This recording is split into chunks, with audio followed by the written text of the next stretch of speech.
Friday night, Josh said. Some guy called up and said he'd found Mozart. He brought him over while we were there. Officer Fallon's eye widened. Tell me about this man, Josh, he said quietly. Just described Fred Little while Officer Fallon took more notes. Can you arrest Fred Little before he breaks into Mr. Davis' house? Ruther asked. Officer Fallon tapped his pencil and squinted one eye at the kids.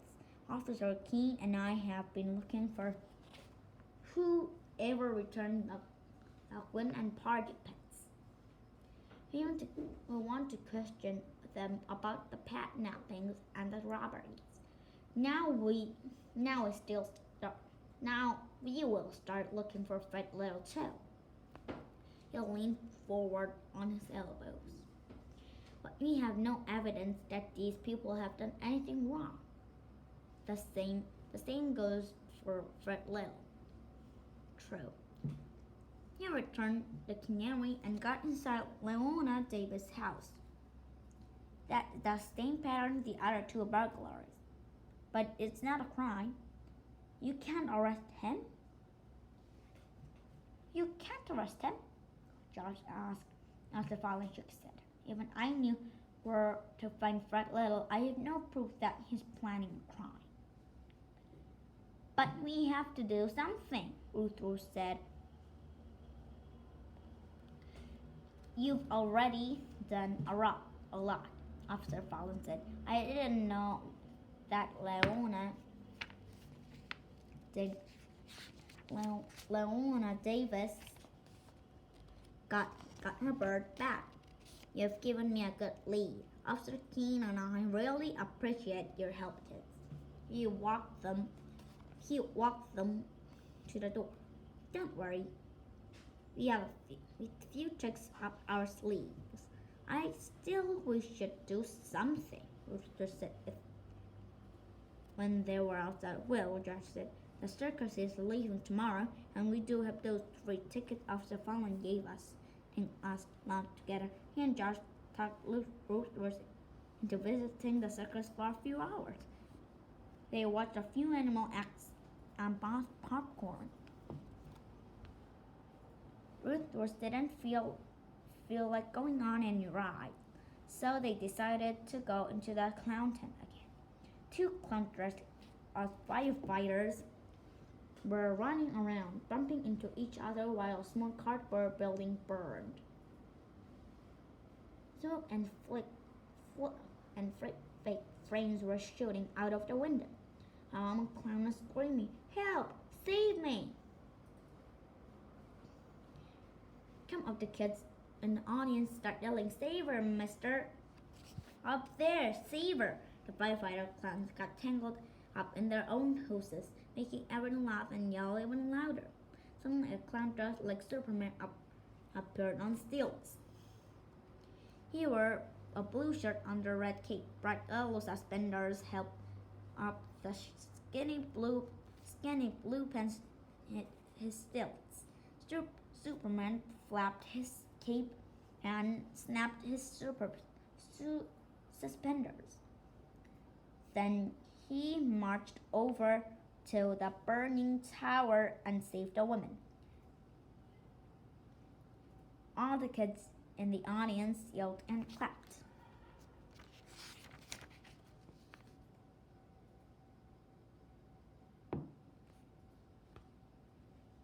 Dink noticed that Ruth Rose were hardly even looking.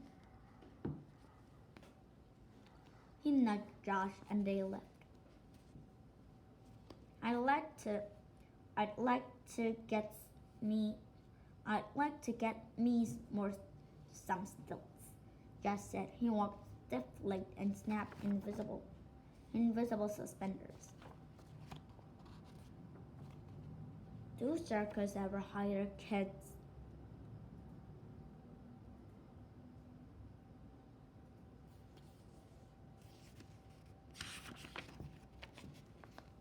Yeah, to feed the tigers. To feed the tigers, Dink said, which reminded him of Ruth Rose's tiger. He looked at her. Do you want to come over and finish the Monopoly game? He shook her head. Don't you guys want to solve this mystery?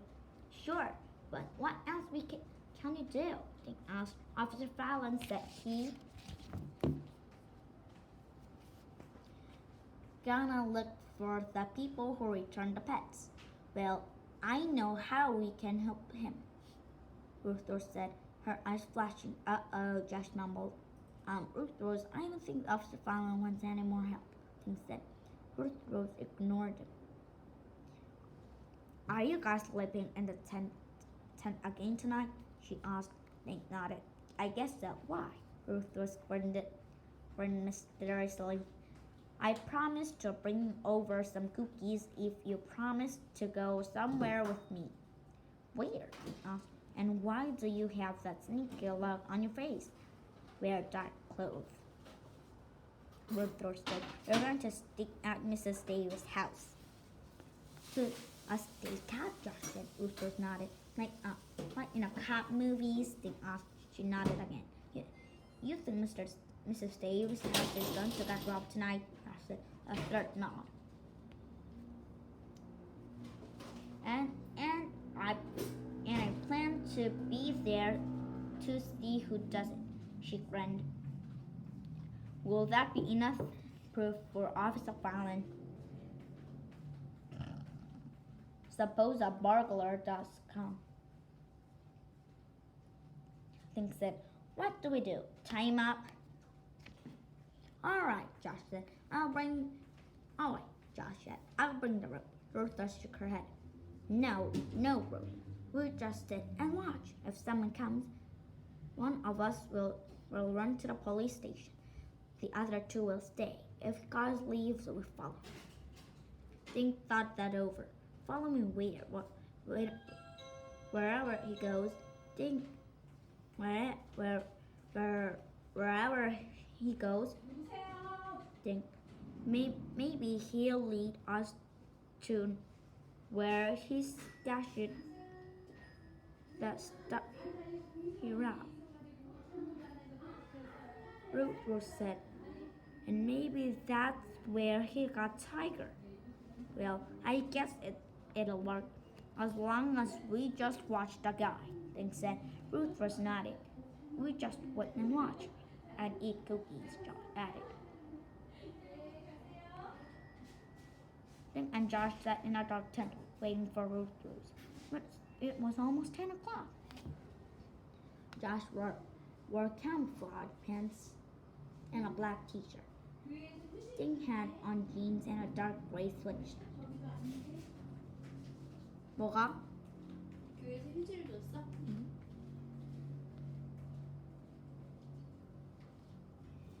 Where the heck is she? Josh asked.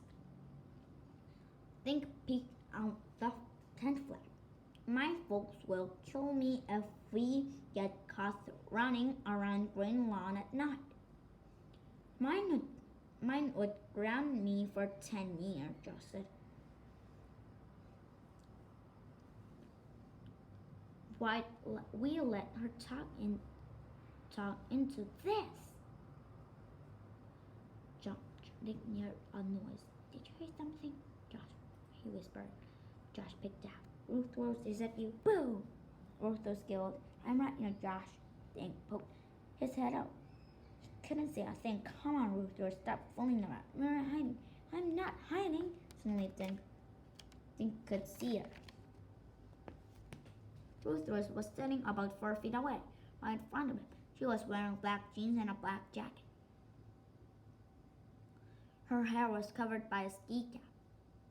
He'd even blackened her face, except for the white of her eyes. Ruth Rose were practically invisible. What's that stuff on your face? Look at you, Polish. She pulled a bottle out of her backpack. Here, put some on. Do we have to? Dink said. Yes. What happened? Yes, what happened if the burglar says your two white faces glow in the moonlight? and poured some of the polish into his hand and smeared it all over his face. This stuff stinks, he muttered. Josh did the same. I feel like a Rambo, he said. Think saw Josh's white teeth gleaming. Let's head out, Ruther said, slipping away from the tent. The boys followed her down the woody street. Mrs. Davis' house was dark as they crept into her backyard. They tried not to think about what they were doing. Ruth chose their hiding place, a shadowy patch between two thick bushes behind the house. The moon was almost full, but large clouds kept slipping in front of it. The kids wiggled around, getting comfortable on the lawn. Did you bring the cookies, Josh asked. Yes, but let's save them till later, Ruther said. We might be here for hours. Josh let out a big sigh. People who break their promises. She's right, Josh, Dink whispered. And I don't think we should talk anymore. If the burglar comes, he might hear us and take off. 5 seconds passed. One little cookie won't kill you, Ruth rose. Josh, this is a stakeout, not Ellie's diner. Cops eat on stakeouts. Josh, shh. Things stretched out on the grass. He watched the back of the house for moving shadows. Nothing moved. He slapped at a mosquito. A white cat strolled through the yard. Dink yawned. Every few minutes, he checked his watch. He closed his eyes. When he opened them again, it was nearly 11 o'clock. Josh was sound asleep, but Dink could see that Ruth's eyes were wide open. I am ready, she whispered. He nodded and shook Josh's shoulder.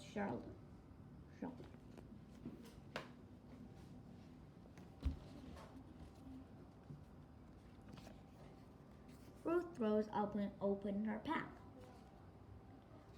She brought out of a bag of cookies, 3 bananas, and 3 cartons of apple juice. They ate in silence, listening and watching for the burglar to show up. Thanks, Ruth Rose, Josh whispered. Then he lay back down and shut his eyes again. Dink yawned and tried to get comfortable. He wished he brought his sleeping bag. It was soft, and suddenly he saw something move in the shadows next to the house.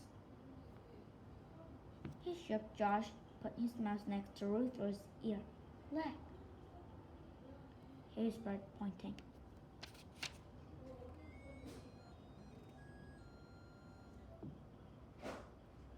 But whatever he'd seen wasn't moving now. He trained his eyes on the back of the house. He saw only shadows of the trees and bushes. Then one of the shadows moved. Dink smelled Josh's cookie breath. He's here, Josh whispered. Dink could feel Josh trembling with excitement. Dink's stomach did a quick plunge. Someone dressed in the dark clothes and a baseball cap was creeping behind Mrs. Davis' house. He carried a gym bag and a long pole. The prowler was in the shadows, and Dink couldn't see his face. The burglar set his bag and a pole on the ground.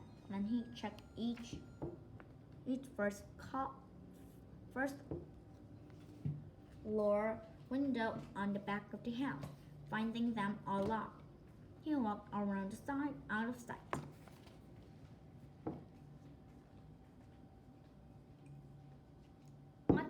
What should we do? Josh said. Is he leaving? Dink shook his head. He left his stuff. Did anyone recognize his face? Ruth asked. Nobody had. Suddenly the dark figure returned. He stood with his back to them, looking up at the house. Then the prowler turned around. He seemed to be looking directly at the thing. Dick was glad he blackened his face. Suddenly Josh grabbed things on. It's the canary guy.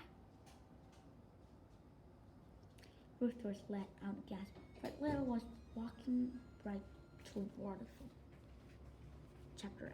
Thing trying to shrink into the dark space between the bushes. He could feel John and Ruth was doing the same. His heart thudded as Fred Little stepped closer. Then he stopped, took off his jacket, and hung it on a tree branch 3 feet from Thing's nose. He walked back toward the house. Josh grabbed the thing. Look, he's wearing yellow suspenders. Didn't remember where he'd seen those suspenders. He grinned at Josh. The Superman clown.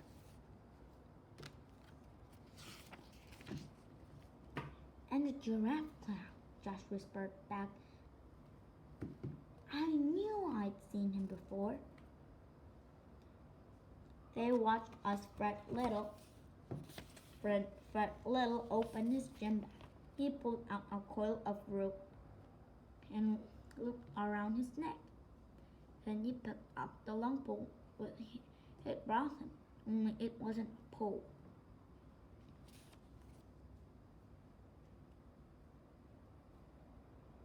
Fred Little had brought a pair of long stilts. He carefully leaned the stilts against the house and scooted up in the footrests. Now about 10 feet tall, he still walked to a spot under a small window on the second floor. A moment later, Dink watched Fred Little slip through the window. First, he was standing there on stilts, and then he was gone, like a snake slithering into a hole. The stilts remained leaning against the side of the house. Josh was at his ear. Should we? Shh, wait, Ruth was whispered. Suddenly, the rope uncoiled from the window. One end dangled to the ground between the stilts. That must be how he's coming down. Ruth said, let's take the rope and stilts.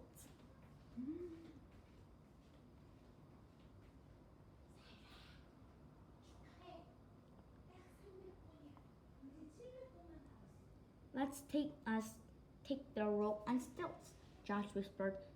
He'll be trapped inside, but Mrs. Davis is in there with him. Ruth thrusted. We have to let him come out and follow him. One of us should run to the police station now, Dink said. The trouble was no one wanted to leave the excitement. Suddenly the three things happened at once. The upstairs light blazed on. Dink heard a loud scream. A police whistle blared through the open window.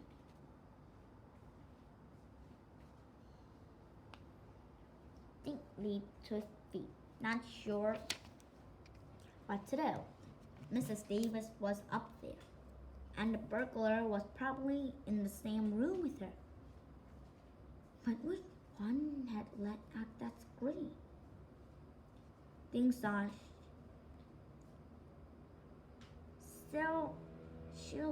silhouette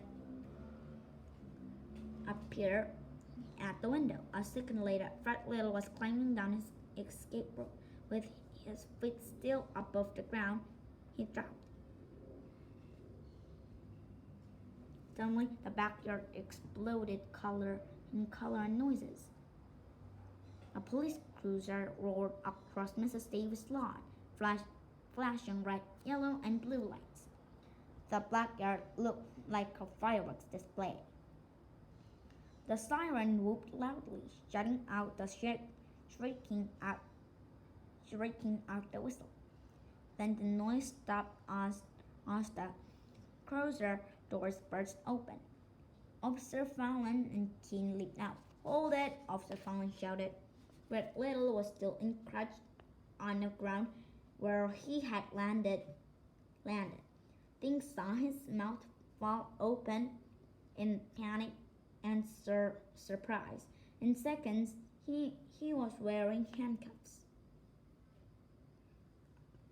As Officer King led the prisoner to the police car, the back door flew open. Mrs. Davis marched out in a white nightgown and floppy slippers. She flipped across the yard toward Fred Little. Her face was shiny with white cream. Some kind of lacy bonnet covered her hair, and she held a long sword high over her head. "The nerve of you!" she yelled into the Fred Little's terrified face. "Coming right into my bedroom!" The sword flashed in the cruiser's headlights. Dink thought she was going to use it on the burglar.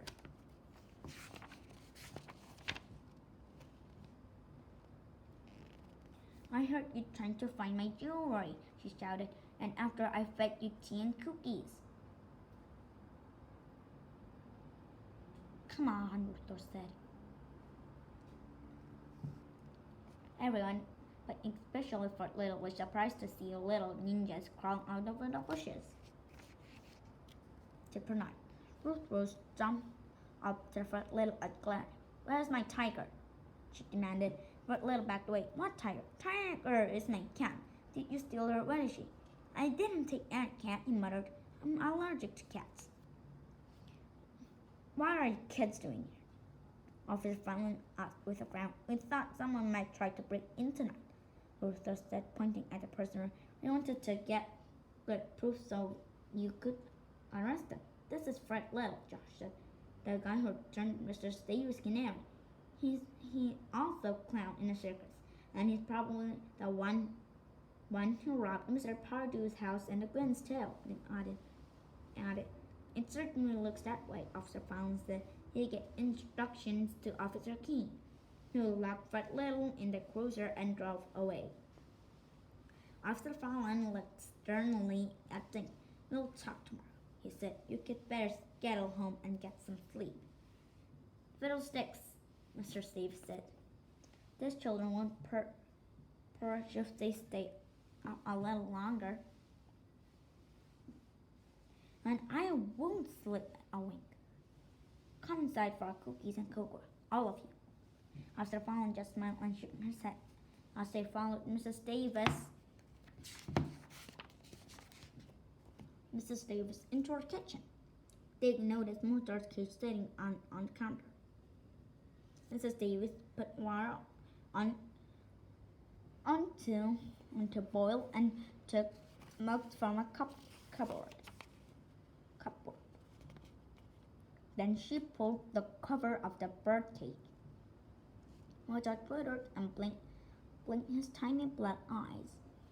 "You'll certainly put everyone through a lot of trouble," she told her canary. "Actually, Leon, your canary helped us to solve a string of burglaries." Officer Fong said, I did some snooping and found a lot about Fred Little and his girlfriend. They've been traveling with the circus and robbing houses in the towns they visit for quite some time. And they always do it the same way. First they steal pets. Then they return the pets to get a peek inside a house. Later, they rob the same houses. Mr. Dave shook her head. "You should have seen that creepy man's face. I turned the light. But how did he? I know I left my upstairs bathroom window open. He probably saw that it was open when he took your canary." Officer Fallon said, "Or maybe he left it open." Pink said, "He might have snuck upstairs when he used the bathroom." "You could be right, Dink," Officer Fallon said. Unstilled, he could get into upstairs window that most people leave unlocked. In the robbery business, he's known as a second-story man. "After tonight," Mrs. Davis said, "that window will be locked." How did you know that Fred Little would try to break in tonight? They asked. We were parked right around the corner, Officer Fallon continued. We figured out the burglary had to be tonight or never, since the circus leaves town tomorrow. Suddenly, there was a knock at the door. Officer Fallon stood up and stretched. That'll be Officer Keene back with the car. We'll drive you kids home now. I hope we didn't wreck your yard, Lona. Oh, Bill, you stole my jewelry and caught a pair of criminals, she said. Besides, I know 3 children who might like to earn some money raking and planting great seeds. Officer Fallon laughed. You should have caught Fred Little all by yourself. Where'd that sword come from, Leona? My husband brought it back from one of our trips, she said, smiling. It's been under my bed for years in case I never ever need it. Did you see that guy's face? Did you see that guy's face? Josh asked. I think he was glad to go to jail.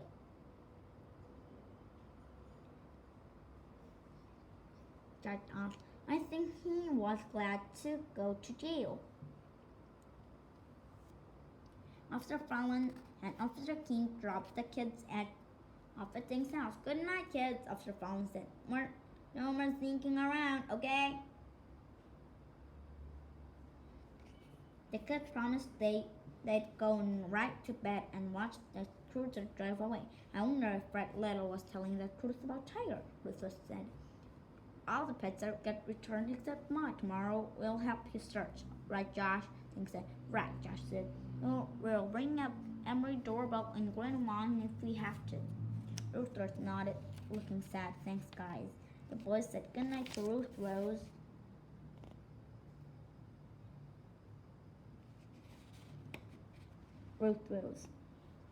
Then walked around back and crawled into their tent. Josh giggled in the dark. Did you see Mrs. Davis come flying at her window? All that over her face. I thought she was a ghost. Tinkering. Yeah, an old Fred Little came shooting out of the window like a rocket. I bet he burned his hand sliding down the road. He rolled over and closed his eyes. 30 seconds later, Rufus burst through the tent flap. She shined flashlight into Thing's face. Guys, wake up! She yelled. Josh bolted straight up. Geez, Rufus, my heart can't take any more surprises tonight. What's wrong? They asked, blinking. Tiger came home, Rufus said, flopping down the next to Ding's feet. She was on my bed when I was not upstairs. When I went to pick her up, she hopped down and crawled under the bed, Rufus screamed. And guess what I found under there with her? A sword, Dink guessed. Nope, a burglar, Josh asked, blinking into a flashlight.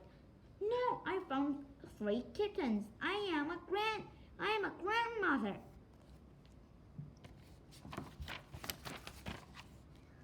Have you read all the books in the A to Z Mystery series? Help Dink, Josh, and Rose in these books. Solve mysteries from A to Z. Next book is The Deadly Dungeon, about the author Ron Roy.